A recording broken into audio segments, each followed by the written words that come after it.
Oh, I've just rubbed mayonnaise through her hair.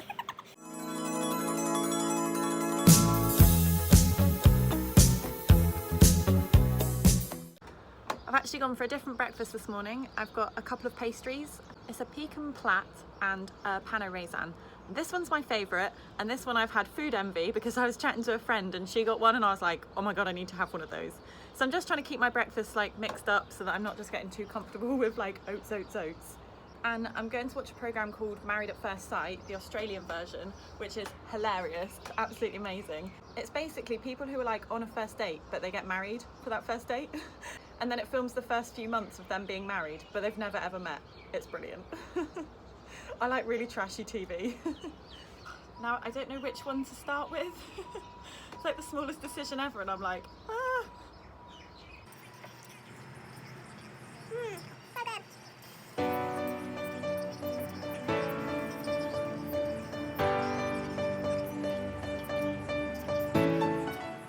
Oh my god, she's gonna have it. Go on.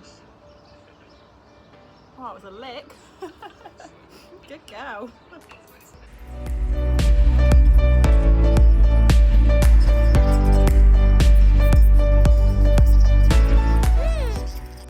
It's got like golden syrup or something in the middle.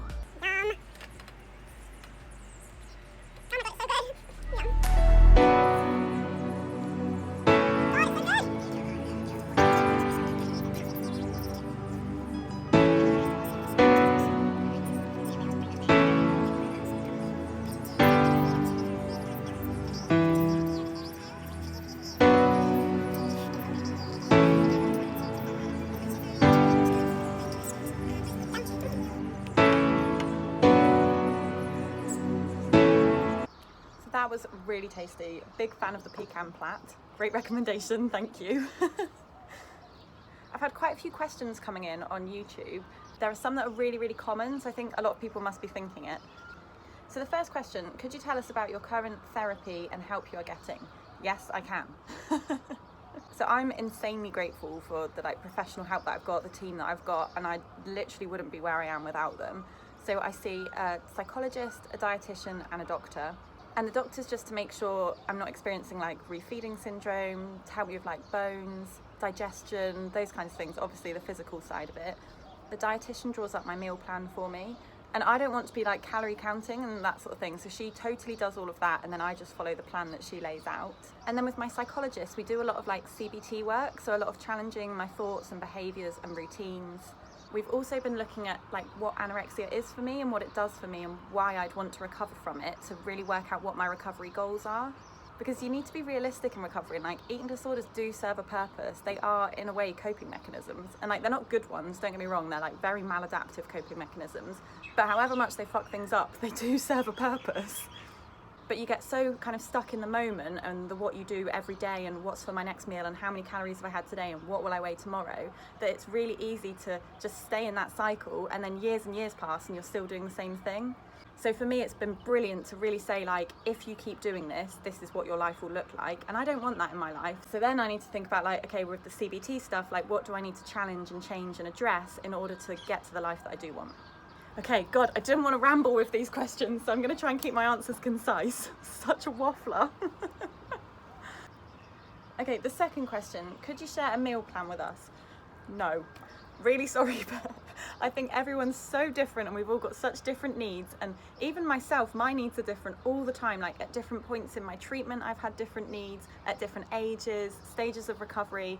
What works for me will not necessarily, in fact, probably won't work for you. So instead of sharing my plan, I'd probably advise go and get help, get something individual for you, personalized to you, that looks at your recovery goals and your needs and your age and your stage of recovery and your body, because everyone's so different. And I've had quite a few requests for filming full days of eating, which I haven't done and I don't think I'm going to do, for the same reason really. Everyone's so different, and sometimes I've found I've gained weight on a very little amount of food, sometimes I've needed a shit ton of food, so no one could really copy what I do and have it work for them. And obviously I'm not a professional, I'm not a dietitian, so I'm just not really in a place to advise on that sort of thing. And then also for myself, I feel that would be a bit of pressure on me to film everything I'm eating in the day, and I really want to be making like recovery decisions for me and make sure I'm doing it for the right reasons. And I wouldn't want to be like beholden to like eating for YouTube or eating for Instagram or needing to like film and photo everything that I eat. So like I personally just want to make sure I'm still like enjoying food and like being in life and stuff and eating as part of life and not eating for a camera. So yeah, I think that's just like a boundary for me that I need to set with my YouTube channel. And like I'll do like recovery chats and film like things that I'm eating, because I think it's really helpful to see that people are engaged in good meal plans and like nourishing their body and on weight gain and like doing all the good things, but I won't like document every single thing along the way. Right, I cannot believe how long I've made those answers. I'm really sorry. I also wanted to cover exercise because a lot of people have been asking about that, but maybe I'll film again later when I have like lunch or a snack or something like that, and then I'll talk about exercise then.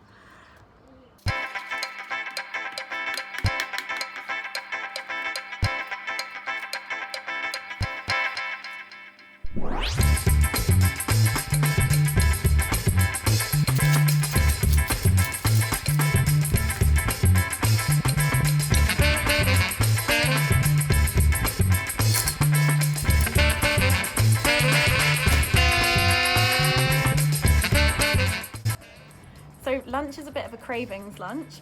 Brendan's in New York and he keeps sending me photos of these like amazing sandwiches, and I was getting jealous, so I've tried to make my own New York bagel. So I've gone for turkey and avocado. Yum! And I forgot to get cream cheese, so I've had to use mayonnaise instead. And then since having those pastries this morning, I've been majorly craving another one. This happens to me all the time. If I introduce a food I haven't had for a while or ever had, I'd actually never had a pecan twist before, then I feel like I just want it all the time. And I don't want to go to like either ends of the extreme with like restricting and never letting myself have it because I want it, or binging on it because I want it. So I'm just trying to like work them into my diet regularly so that I like get familiar with the taste and I know that I can have them when I want them, and then hopefully the cravings will go. But yeah, since I finished those pastries this morning, I was like, oh my god, pastries are amazing, I want a pastry. So I'm going to keep watching the episode of Married at First Sight. Hello, darling. Oh, I've just rubbed mayonnaise through her hair. Shit, sorry babe. You got a bum shot again.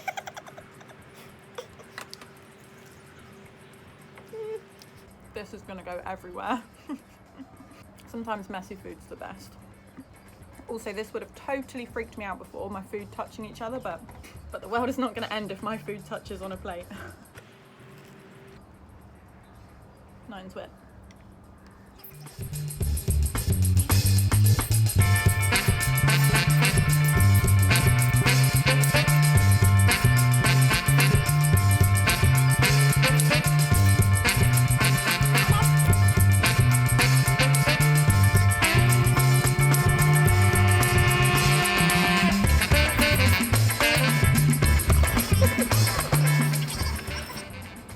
She just called her boobs our puppies.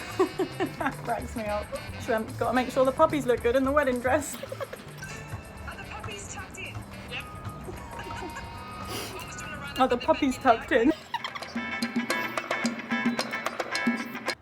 I've got a bit of mayonnaise on my pastry there, which would have really bothered me before. Like food touching in the slightest was a big like, But you know what, like, it's all going down the same way. It's really not the end of the world if a bit of mayonnaise touches my pastry.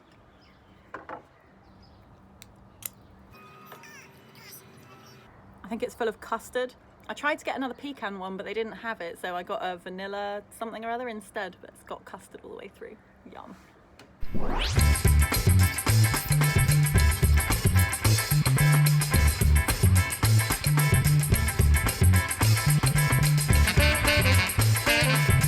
I actually don't even feel slightly full, and I could feel like I could probably eat all that again.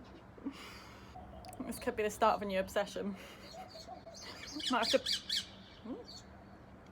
have to buy some more in and have them for breakfast for the next couple of days. I don't get how I can go from being like so full and forcing food down to literally feeling like a bottomless pit, and you could pour food down my neck and it would never fill me up.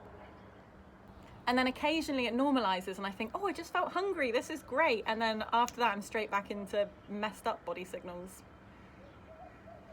Anyway, I got really rambly when I was answering questions earlier. So I'm gonna have another go at it now and try and really stay on topic and keep my answers a bit more concise. So let me get it up.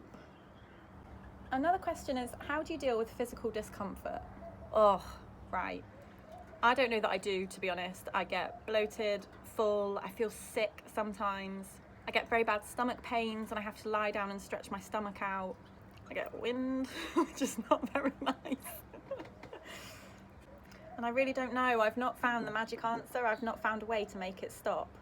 I honestly don't know that there is. I think it's one of those things we just need to push through and eat regardless. I've only actually recently realised how bad my stomach is. My parents are doctors and they've really got that attitude of like, you're fine, nothing a paracetamol won't fix. So I think I've kind of just been dismissing all my stomach problems like, oh, never mind, never mind. But no, I definitely do suffer with it. And to be honest, I don't know what works. I don't think there is a magic solution that's going to stop it hurting. God. I think it's just one of those things we have to go through and keep giving your body these foods so that it's learning to like tolerate them and process them again. And obviously if you've been diagnosed with an intolerance, like you follow your medical advice. But for me, like my doctor said, the only way your body will tolerate these foods again is to be exposed to them. It's kind of like learning a language. Like imagine you're trying to teach your body Japanese, but never letting it go to Japan and it never hears a Japanese speaker. It's not going to be great at learning a new language. So I'm really sorry I don't have a good answer here. Like I try and make myself as comfortable as possible using like hot water bottles, and I have a microwavable back warmer that I use. But a lot of it for me is just trusting that it's going to get better if I keep doing what I'm doing. And I've had some really nice comments on YouTube from people who are weight restored and said that their digestion's gotten a lot better and they're able to process foods now. So for me, I'm trying to just trust my body, be patient with it, be kind to it, make myself as comfortable as possible, and then just wait for it to sort itself out. I don't anticipate this is going to be forever. I think I just need to push through this now to get to a better place, as with most things in recovery, to be honest. And that links to another question here as well, which was, what helped you to recover in the past? Wow, big question. I couldn't have done it without my care team and with Brendan, to be honest. I do feel incredibly lucky to have the support that I've got and the understanding. Brendan's done a lot of reading on it and watched a lot of vlogs himself, and we talk very, very openly and honestly, so that's been something that's helped. Trusting in my support team has been incredibly helpful, because you think you're the only one that knows your body and they're just trying to make you fat, or you think they're not trying to make you fat but they're just rubbish at their jobs.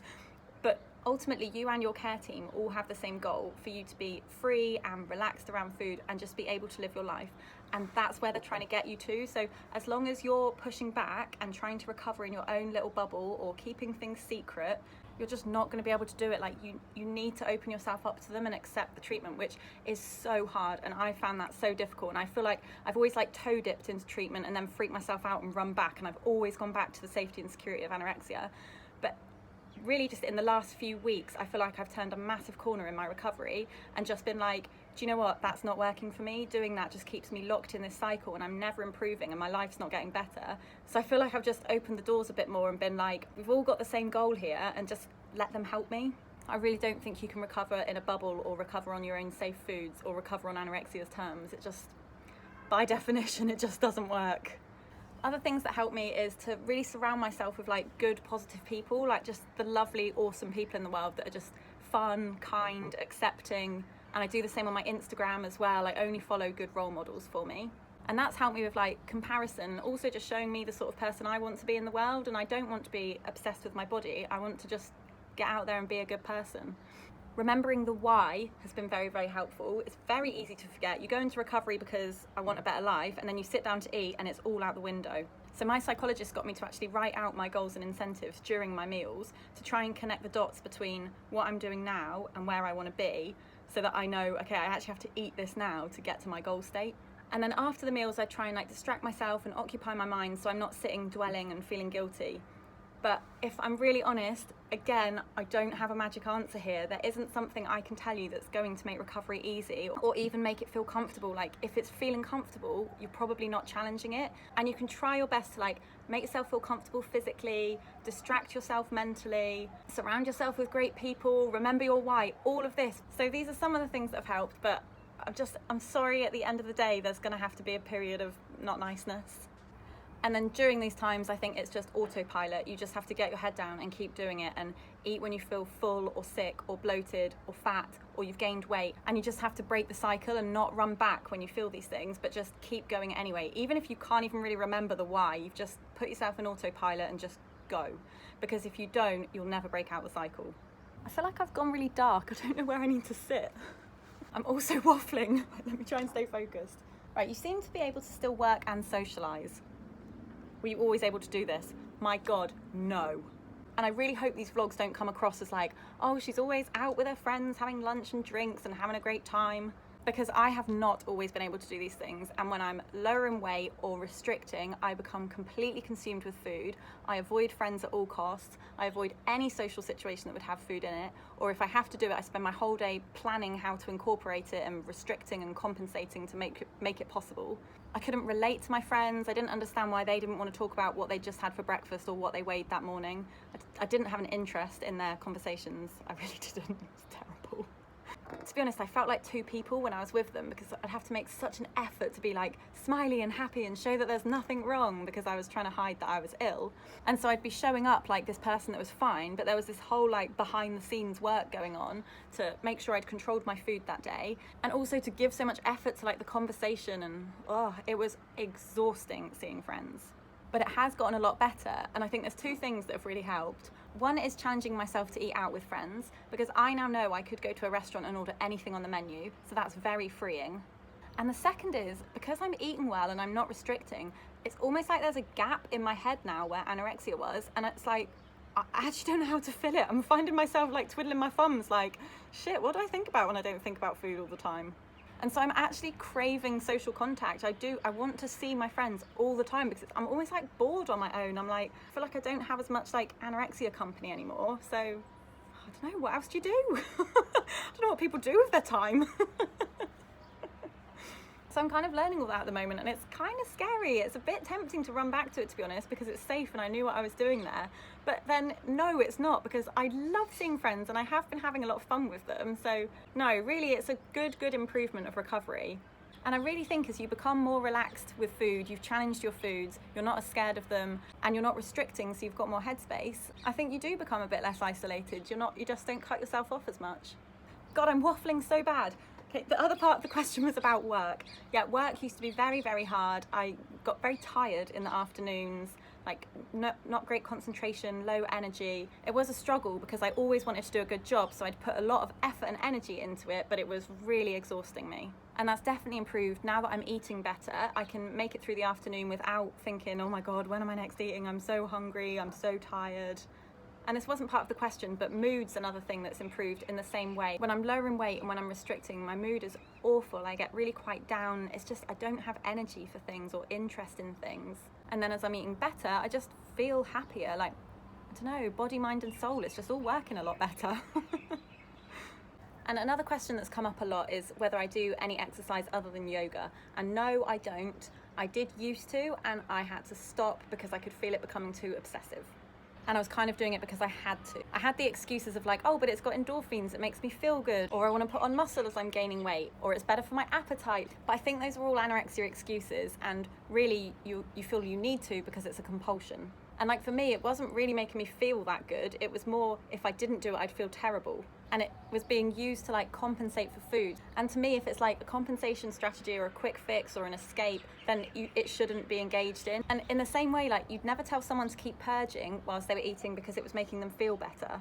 And to me, it's kind of the same. I think it needs to be stopped because you're just constantly compelled to do more and more and more. And I think the only way you break that is to stop it completely. I watched a good video from Recovery Chi on this, and she said anything you feel like you have to do is exercise. And she was saying even if like you won't sit down or you have to take the stairs instead of a lift, like those are all exercise strategies. And it made me notice that I do actually take the stairs at work. I'm 2 flights up and I walk it. And so I was like, shit, could I not do that? And I tried it and it felt awful. I felt really anxious and restless, and I was like sat at my desk like, oh my God, I need to do something. And then I thought, shit, so that is exercise then. So I think anything that gives you that feeling, if you're not doing it and you feel incredibly anxious, you probably need to stop it. And again, there isn't an easy answer here. It's not going to feel nice. You're going to have to go through that anxiety. And it's really horrible, and you just have to sit with the guilt, feel like crap, do it again, do it again, do it again, until it starts passing and you don't get that intense anxiety anymore. And like, if you think about it, that's the goal. The goal of recovery is that you're able to eat without anxiety and without needing to compensate. So yeah, that's my thoughts on exercise. I think it should be cut out. I limit myself with yoga. I only do up to 3 a week, but I don't think I've done 3 this week. Maybe I should challenge myself actually, see if I could stop doing it for a week and see if I'm okay with that. I think that's how you work out if you're doing it for the right reasons. But yeah, I'm just wary of exercise because I don't want to like transfer obsessions. I don't want to go from fear of food to then being able to eat, but fear of not exercising after I eat. Challenge, challenge, challenge. Opposite actions always. Okay, I think those, to be honest, are the most common questions that I'm getting, so hopefully that's helpful. I'm sorry I don't have better answers. I'm not able to take this away from people or make it feel nice or make recovery easy, because it's not. Recovery is shit. I'm not going to sugarcoat it, and if you're feeling comfortable, you're probably not challenging things. So I honestly think if you're feeling terrible, that means you're doing something. So good on you. Keep feeling terrible, and just remind yourself, like, it won't be forever. You're feeling terrible now so that you can do these things in the future and not feel terrible doing them. So yeah, keep feeling uncomfortable, keep distracting yourself and trying to make yourself feel comfortable, but know that that's only going to work to some extent, and after that we just have to feel bad. But it's not forever. Like, we're doing this as a means to an end. You'll only feel shit now. We're doing it so that in the future we can do these things and not feel shit. Okay, so keep asking me questions. I really don't think I'm that good at Q&A because I'm too friggin' waffly, but I will try. And also, I've been thinking about how often I should be doing these vlogs, and I think I'll probably try and do them like once a week maybe, and I can maybe like record and edit at the weekend and get them out on a Sunday, something like that, because I really love it, and if it's helping people, that's amazing. I just want to check I'm still like looking after my own recovery as well, and you know, like still being in life, you know, spending time with Bren and friends and getting drunk and I don't know, doing all of the life things. So yeah, I think that'll be my aim, to try and get one out like once a week. And then I'll keep chatting to you in between. Like, comment below, find me on Instagram, like the video, subscribe to the channel. Do keep letting me know what you want to hear about, and I'll record another one soon.